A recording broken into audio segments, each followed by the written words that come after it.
El jilguero.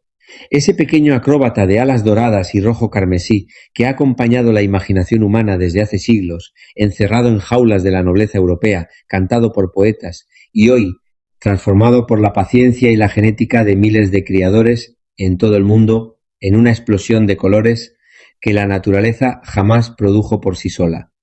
Hinos de ojo rojo, ágatas de gris sedoso, satinés que parecen hechos de porcelana, ópalos, pasteles, topacios. Si estás viendo este vídeo es porque algo dentro de ti ha decidido que quiere formar parte de esa historia. ¿Quieres tener tu propio criadero? Ver nacer tus propias mutaciones, sostener en la mano un pollo que existe gracias a las decisiones genéticas que tú tomaste. Y es una de las aficiones más gratificantes que existen. Pero antes de hablar de jaulas, de parejas, de pasta de cría o de la genética que hace que dos padres normales puedan producir un hijo ágata, tenemos que hablar de algo que la mayoría de los principiantes ignora, minimiza o directamente descubre demasiado tarde, cuando ya es un problema, la legalidad. Porque criar jilgueros mutados no es simplemente comprar dos pájaros bonitos y meterlos en una jaula. Es una actividad regulada y hacerlo bien desde el primer día es lo que separa a un criador serio de alguien que sin quererlo está cometiendo una infracción administrativa o, en los casos más graves, un delito contra la fauna protegida. Este vídeo es la puerta de entrada a toda la serie que vamos a construir juntos sobre cría de jilgueros mutados, y no es casualidad que empecemos aquí. Todo lo demás, la genética, las jaulas, la alimentación, la sanidad, se construye sobre esta base. Si esta base falla, todo lo demás se derrumba. Empecemos por lo más importante, lo que determina si tu afición es legal o no desde el primer segundo: el origen de tus aves. El jilguero europeo, Carduelis carduelis, es una especie silvestre protegida en la inmensa mayoría de los países europeos, incluida España. Esto significa que capturar un jilguero salvaje, sacarlo de su hábitat natural con una red o una trampa, es ilegal. No es una zona gris, no es depende de cómo lo mires, es una infracción que puede acarrear sanciones económicas serias y, en determinados casos, consecuencias penales, dependiendo de la legislación autonómica y nacional de cada lugar. La captura de aves fringílidas silvestres para su cría en cautividad estuvo permitida durante décadas bajo ciertos cupos y licencias temporales que las administraciones autonómicas concedían a los silvestrismo tradicionales, sobre todo vinculados al mundo de los concursos de canto. Sin embargo, esta práctica ha ido reduciéndose y restringiéndose progresivamente en las últimas 2 décadas, y en muchas comunidades autónomas españolas hoy está prohibida o extremadamente limitada, sujeta a autorizaciones específicas, cupos anuales muy reducidos y campañas de captura con fechas concretas que cambian año a año.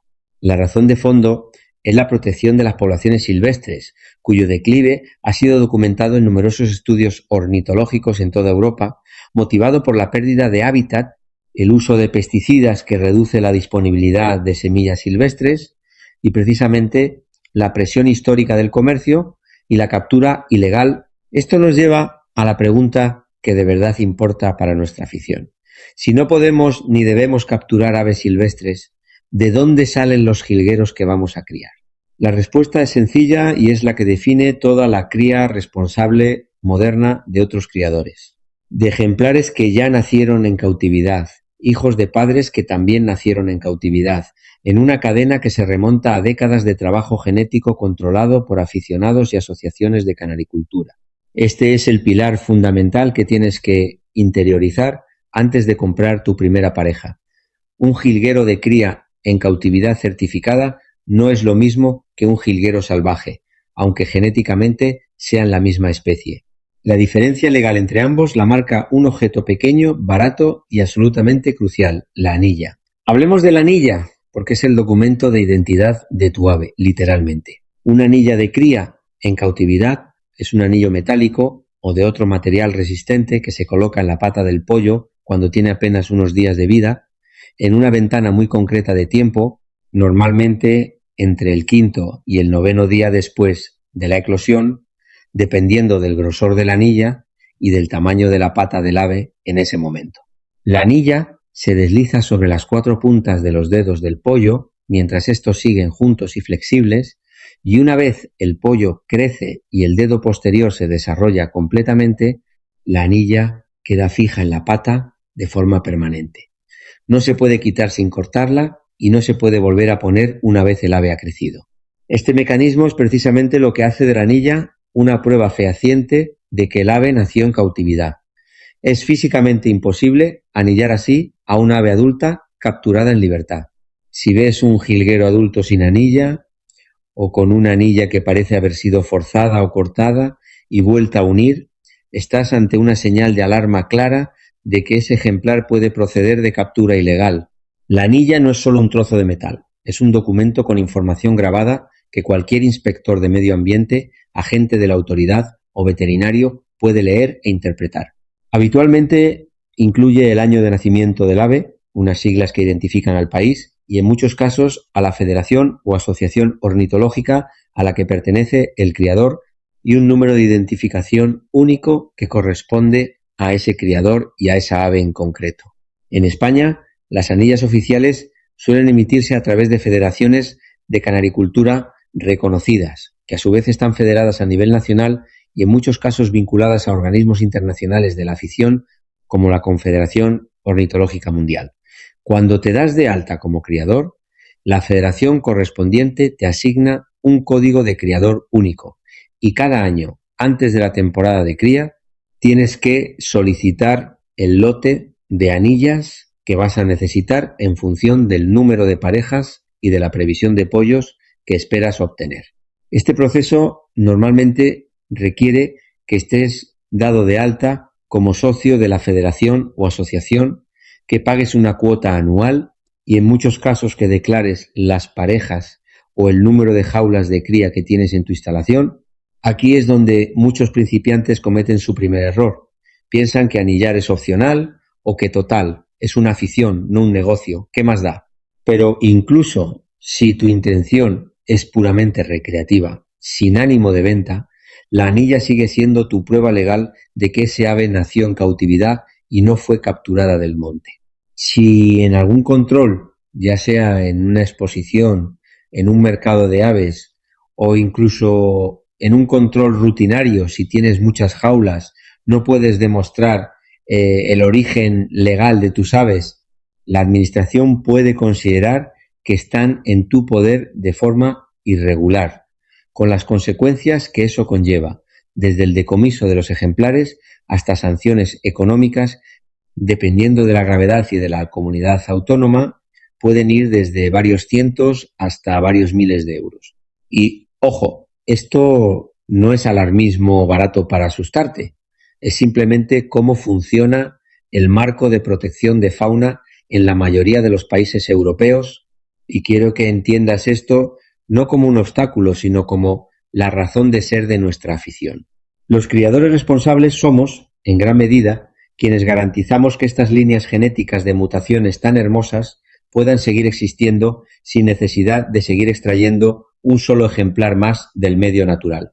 La anilla es lo que demuestra que tu afición no depende de la naturaleza salvaje, sino de décadas de trabajo genético acumulado por generaciones de aficionados antes que tú. Vamos a hablar ahora del segundo gran pilar legal, el registro como criador o mantenedor de fauna, que en muchos países y regiones es un requisito independiente de tu afiliación a una federación de canaricultura. Aunque las federaciones ornitológicas gestionan el sistema de anillas, en paralelo, la administración pública, ya sea a nivel autonómico, provincial o municipal según el país, puede exigir que cualquier persona que mantenga ciertas especies de fauna, especialmente especies protegidas o especies que requieren de núcleo zoológico, se registre formalmente.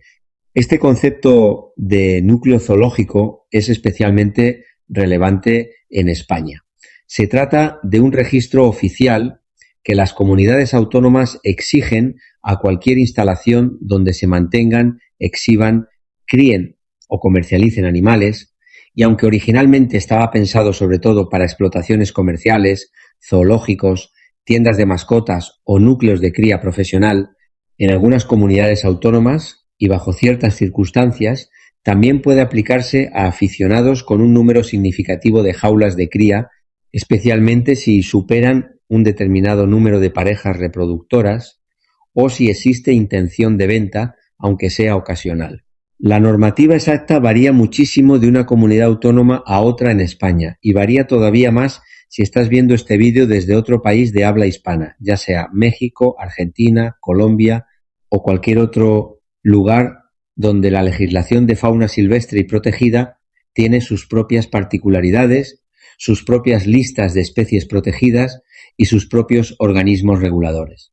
Por eso, y esto lo digo con total honestidad, porque prefiero que empieces con el pie derecho antes que darte una falsa sensación de seguridad, la recomendación número 1 que te puedo dar en este vídeo es, antes de comprar tu primera pareja de jilgueros mutados, contacta con la Federación de Canaricultura o la asociación ornitológica más cercana a tu localidad.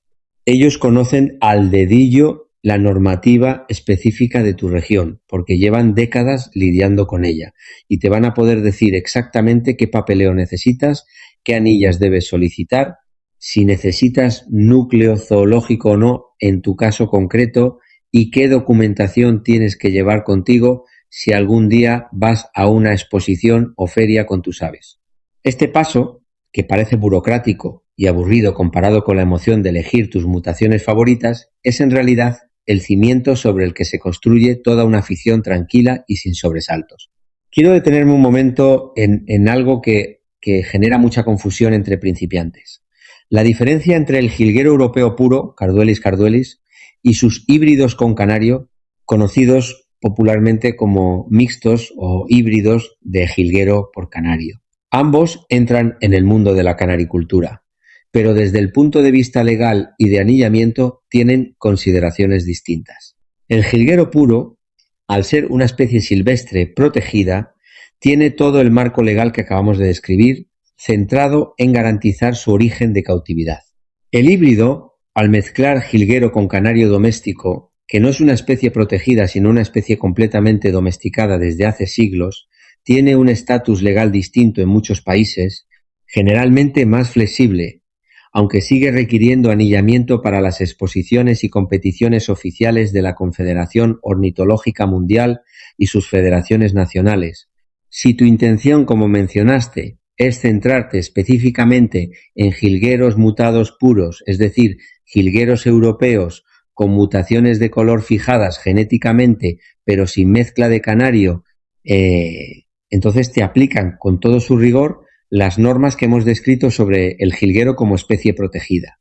Esto es clave porque las mutaciones de las que hablamos, hino, ágata, satiné, ópalo, pastel, topacio, eumo y muchas otras, surgieron y se han fijado precisamente dentro de líneas de jilgueros puros criados en cautividad durante décadas, no en híbridos. Hablemos ahora de otro concepto legal fundamental que muchos principiantes desconocen por completo: la diferencia entre poseer aves para tu propio disfrute como aficionado y comercializar aves, aunque sea de forma ocasional. Si tu plan, como muchos criadores empiezan, es criar unas pocas parejas por pura afición, disfrutar del proceso, quedarte con los pollos que más te gusten y quizás intercambiar o vender algún ejemplar puntual con otros aficionados de tu federación, estás en un terreno relativamente sencillo de gestionar siempre que tengas tus anillas en regla y estés dado de alta correctamente, pero si tu intención, aunque sea a medio plazo, es convertir esto en una actividad económica relevante, vender pollos de forma sistemática, anunciarte en redes o mercados online o suministrar aves a tiendas especializadas, entonces entras en un terreno donde la administración puede exigirte, además de todo lo anterior, un alta como actividad económica, factura de las ventas y, en muchos casos, dependiendo del volumen, inspecciones periódicas de tus instalaciones para garantizar el bienestar animal. No te cuento esto para desanimarte de la posibilidad de, algún día, vivir parcialmente de tu criadero, sino para que entiendas que existe una escala de responsabilidades legales que crece con la escala de tu actividad y que es mucho más sencillo empezar sabiendo esto desde el primer día que descubrirlo por las malas, cuando ya tienes 20 jaulas y un problema administrativo entre manos. Vamos ahora a un aspecto práctico que quiero que te lleves de este vídeo como una checklist mental antes de dar el paso de comprar tu primera pareja. Primero, contacta con una federación o asociación de canaricultura de tu zona. En España existen federaciones autonómicas y una confederación nacional que agrupa a la mayoría de asociaciones locales y prácticamente todas las provincias tienen al menos un club o sociedad ornitológica activa. Segundo, pregunta específicamente por el proceso de alta como criador y por el sistema de solicitud de anillas para la temporada de cría, que en la mayoría de federaciones se abre unos meses antes del inicio de la época reproductiva, normalmente a finales de invierno, para que las anillas te lleguen a tiempo antes de que nazcan los primeros pollos. Tercero, pregunta específicamente si en tu comunidad autónoma o país existe algún requisito adicional de núcleo zoológico o registro de fauna, y si tu número previsto de jaulas o parejas te obliga a él. Cuarto, cuando vayas a comprar tu primera pareja reproductora, exige siempre ver la anilla puesta en la pata del ave. Comprueba que el año de la anilla es coherente con la edad del ave que te están vendiendo y, si es posible, pide ver también la documentación del criador de origen, especialmente si compras a través de Internet o de un mercado de aves donde no conoces personalmente al vendedor. Un criador serio no tiene ningún problema en mostrarte esta información y, de hecho, la mayoría se enorgullece de poder demostrar la trazabilidad de sus líneas genéticas. Es una parte más de la seriedad de la afición. Si alguien se muestra evasivo, no quiere enseñarte anillas o te ofrece un precio sospechosamente bajo por un jilguero con una mutación rara, es una señal de alarma que deberías tomarte muy en serio. Quiero también dedicar un momento a hablar sobre las exposiciones y concursos, porque son una parte fundamental de la cultura, de la canaricultura, y también un punto donde la legalidad se pone a prueba de forma muy visible.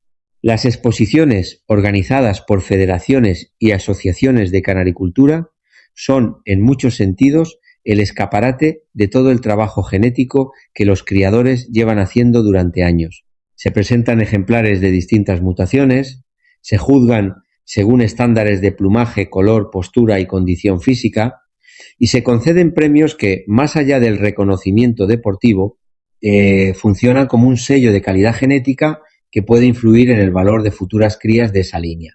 Para poder participar en cualquiera de estas exposiciones oficiales, es un requisito absoluto que el ave lleve su anilla de criador reglamentaria y esté correctamente registrada. Esto significa que, si tu objetivo a medio plazo es no solo criar, sino también competir y mostrar tus mutaciones en el circuito de exposiciones, la anilla no es un trámite opcional, sino la puerta de entrada obligatoria a esa faceta de la afición. Y aquí hay algo hermoso que quiero que consideres. Participar en estas exposiciones te conecta con una comunidad de criadores mucho más experimentados que tú, que llevan años trabajando líneas genéticas concretas y que suelen ser generosos, compartiendo conocimiento con los principiantes que se toman la afición en serio. La legalidad, en este sentido, no es solo una obligación, sino una puerta de entrada a todo un mundo de conocimiento acumulado.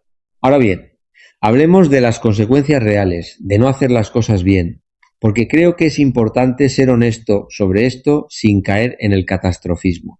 Si te descubren con jilgueros sin anillar o con anillas que no corresponden a la edad o al origen declarado del ave, las consecuencias dependen mucho de la legislación de tu comunidad autónoma o país, pero en términos generales pueden incluir la incautación de los ejemplares por parte de la administración, que en la práctica significa que pierdes las aves, sanciones económicas que en las infracciones más leves pueden rondar unos pocos cientos de euros, pero que en infracciones graves, especialmente si hay reincidencia o si se demuestra tráfico de especies protegidas, pueden escalar a varios miles de euros. Y en los casos más extremos, donde se demuestra una actividad organizada de captura y tráfico ilegal de fauna protegida, puede llegar a constituir un delito contra la fauna, con las consecuencias penales que eso implica, incluyendo antecedentes penales. No quiero asustarte innecesariamente, porque la inmensa mayoría de aficionados que siguen el proceso correcto desde el principio nunca tienen ningún problema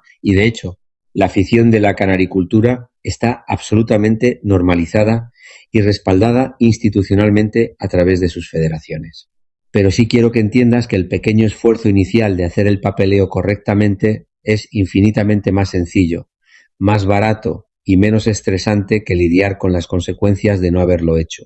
Hay un último punto legal que quiero tratar en este vídeo y es el de las restricciones de bienestar animal en las instalaciones de cría.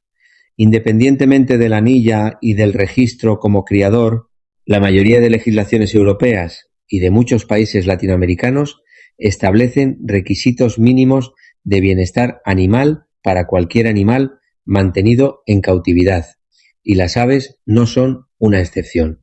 Esto incluye, de forma general, requisitos sobre el tamaño mínimo de las jaulas en relación al número y tamaño de las aves, el acceso a agua limpia y alimento adecuado, condiciones de higiene, ausencia de hacinamiento y, en algunos casos, exigencias específicas sobre la temperatura, la ventilación o la iluminación de las instalaciones de cría.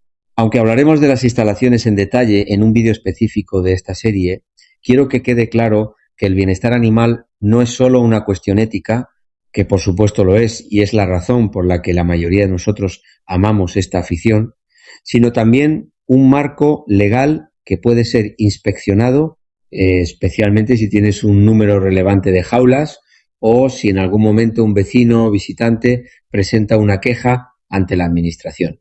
Mantener tus instalaciones limpias, ordenadas y con un espacio adecuado para cada pareja no es solo buena práctica de criador, es también tu mejor protección legal ante cualquier inspección. Llegados a este punto, quiero resumir los pasos concretos que debes seguir si estás empezando desde cero, como una especie de hoja de ruta que puedes pausar y anotar. 1. Infórmate de la legislación específica de fauna y de cría en cautividad de tu comunidad autónoma o país, ya sea contactando directamente con la Administración de Medio Ambiente o, más fácil y recomendable, a través de una federación de canaricultura local. 2. Date de alta como socio de esa federación o asociación, lo cual normalmente implica una cuota anual modesta y te da acceso al sistema oficial de anillas. 3. Solicita tu código de criador y tus anillas para la temporada, teniendo en cuenta los plazos de solicitud que suelen abrirse con meses de antelación antes de la época de cría. 4. Verifica si en tu situación concreta necesitas registro de núcleo zoológico u otro tipo de registro administrativo adicional, en función del volumen de tu actividad. 5. Cuando adquieras tus primeras aves reproductoras, exige siempre ver la anilla. Verifica que el año es coherente y, si es posible, pide referencias o documentación del criador de origen. 6. Mantén un registro propio, aunque sea sencillo, de tus parejas, de las anillas de cada pollo que nace en tu criadero y de las mutaciones y genética de cada línea, porque esto no solo te ayudará a nivel legal, sino que será fundamental para tu propio trabajo de selección genética, algo de lo que hablaremos en detalle en los próximos vídeos de esta serie, sobre todo cuando entremos en cómo se heredan las mutaciones más buscadas. Antes de cerrar, quiero conectar todo esto con la razón profunda por la que creo que merece la pena empezar por aquí, y no directamente por la parte más bonita de la afición, como elegir tus primeras mutaciones o montar tu primera jaula de cría. La cría en cautividad de jilgueros mutados es, en el fondo, un ejemplo precioso de cómo la pasión de miles de aficionados anónimos, generación tras generación, ha logrado preservar y multiplicar una diversidad genética asombrosa sin necesidad de seguir extrayendo un solo ejemplar más de la naturaleza. Cada mutación que ves hoy, cada hino de ojos rojos, cada ágata plateada, es el resultado de décadas de selección cuidadosa que empezó con un único pájaro mutante que apareció espontáneamente en alguna puesta hace muchísimos años y que un criador atento supo identificar, aislar y fijar genéticamente a través de sucesivas generaciones. Cuando tú te das de alta como criador, cuando anillas correctamente a tus pollos, cuando respetas el marco legal que protege a la especie silvestre mientras permite y celebra la cría responsable en cautividad, te estás uniendo a esa cadena de custodia genética que ha durado décadas y que, si lo haces bien, seguirá durando mucho más allá de ti. No es solo papeleo, es la infraestructura invisible que hace posible que esta afición exista, que estas mutaciones sigan multiplicándose y que tú, dentro de poco, puedas sostener en la palma de tu mano un pollo que nunca habría existido sin todo este sistema construido colectivamente por gente que decidió hacer las cosas bien. En el próximo vídeo de esta serie vamos a dar el siguiente paso lógico: cómo elegir a tus primeros reproductores.